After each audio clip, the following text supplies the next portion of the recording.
नमस्कार दोस्तों, आए सब पर आप सभी का स्वागत करता हूं। तो इससे पहले 2020 के जीएस वन पेपर हम कवर कर चुके हैं। तो आज से स्टार्ट करेंगे जीएस टू पेपर डिस्कशन। तो चलिए शुरुआत करते हैं। पीडीएफ के लिए आप लोग हमारे साथ जुड़ सकते हैं टेलीग्राम चैनल पर। तो फर्स्ट वेटेज देख लेते हैं। देखिए, आईआर से वेटेज था 20%, गवर्नेंस से वेटेज था 8%, सोशल जस्टिस से वेटेज था 22%, पॉलिटी एंड कॉन्स्टिट्यूशन से वेटेज था 50%।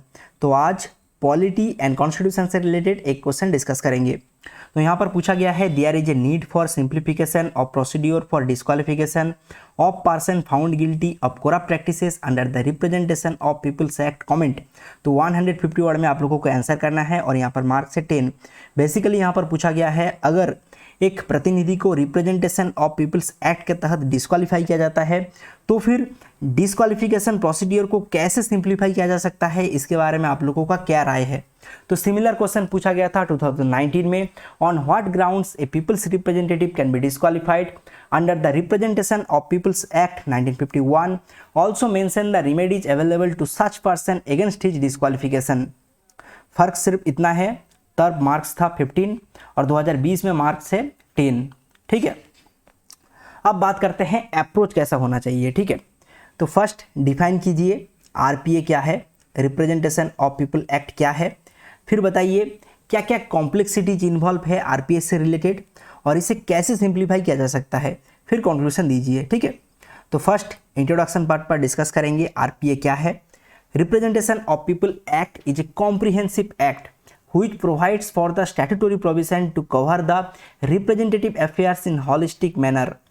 देखिए, सेक्शन 8A ऑफ आरपीए के तहत अगर एक कैंडिडेट को दोषी ठहराया जाता है तो फिर कैंडिडेट को डिस्क्वालीफाई किया जा सकता है। ठीक है, नेक्स्ट ब्रीज कीजिए इंट्रोडक्शन और बॉडी के बीच में। However the procedure of disqualification under the act is complex and needs simplification.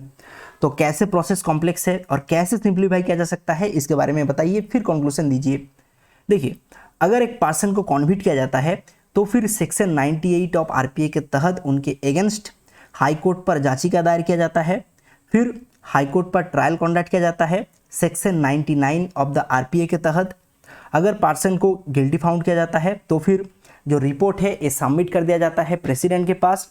फिर प्रेसिडेंट को डिसाइड करना होता है कि पर्सन को डिस्क्वालीफाई करे या फिर पर्सन को छोड़ दे। ठीक है, देखिए, अगर पर्सन को डिस्क्वालीफाई किया जाता है तो फिर 6 साल के लिए डिस्क्वालीफाई किया जाता है। ठीक है, तो 6 साल के बाद पर्सन फिर से इलेक्टोरल प्रोसेस पर टेक पार्ट कर सकता है।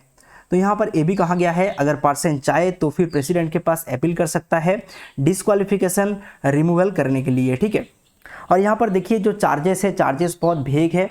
The grounds of corrupt practices are also vague. Suppose एक एग्जाम्पल देखिए, एक्स है और वाई है। ठीक है, अगर एक्स यहाँ पर रूलिंग पार्टी होता है, वाई यहाँ पर पहले रूलिंग पार्टी का एमपी या फिर एमएलए था, अब ऑपोजिशन पार्टी पर है, तो यहाँ पर रूलिंग पार्टी के द्वारा वाई पर बहुत सारा चार्जेस लगवाया जा सकता है। तो Y representation of people act के तहत डिस्क्वालीफाई हो सकता है। तो चार्जेस यहाँ पर जो ग्राउंड ऑफ करप्ट प्रैक्टिसेस है ये भेग है। ठीक है, तो कैसे इसे अमेंड करना चाहिए। देखिए, फर्स्ट तो देखिए जो प्रोसेस है ये बहुत लेंथी है, इसके साथ ही साथ इरेशनल प्रोसेस है। तो आप लोग देख रहे हैं, तो फर्स्ट हाई कोर्ट पर एक पिटीशन दायर करना होता है, फिर हाई कोर्ट पर ट्रायल कंडक्ट किया जाता है, फिर जो रिपोर्ट है ये सबमिट कर दिया जाता है प्रेसिडेंट के पास, फिर प्रेसिडेंट के द्वारा 6 साल के लिए डिस्क्वालीफाई किया जाता है। तो प्रोसेस बहुत लेंथी होता है। ठीक है, इसके साथ ही साथ इरेशनल प्रोसेस है। और आप लोग यहाँ पर देख सकते हैं, the ground of corrupt practices are also vague, good electoral practices and electoral reform, तो ये तो करना चाहिए। ठीक है, तो आप बात करते हैं कंक्लूजन के बारे में। देखिए, the representation of people act is cornerstone of legislative framework.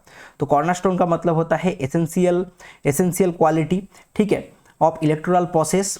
दस the act must be continuously reform to incorporate good electoral process. ठीक है, तो आशा करता हूँ आप लोगों को समझ में आया होगा। तो यह एंड ऑफ दिस वीडियो, मिलते हैं नेक्स्ट वीडियो पर। Thank you.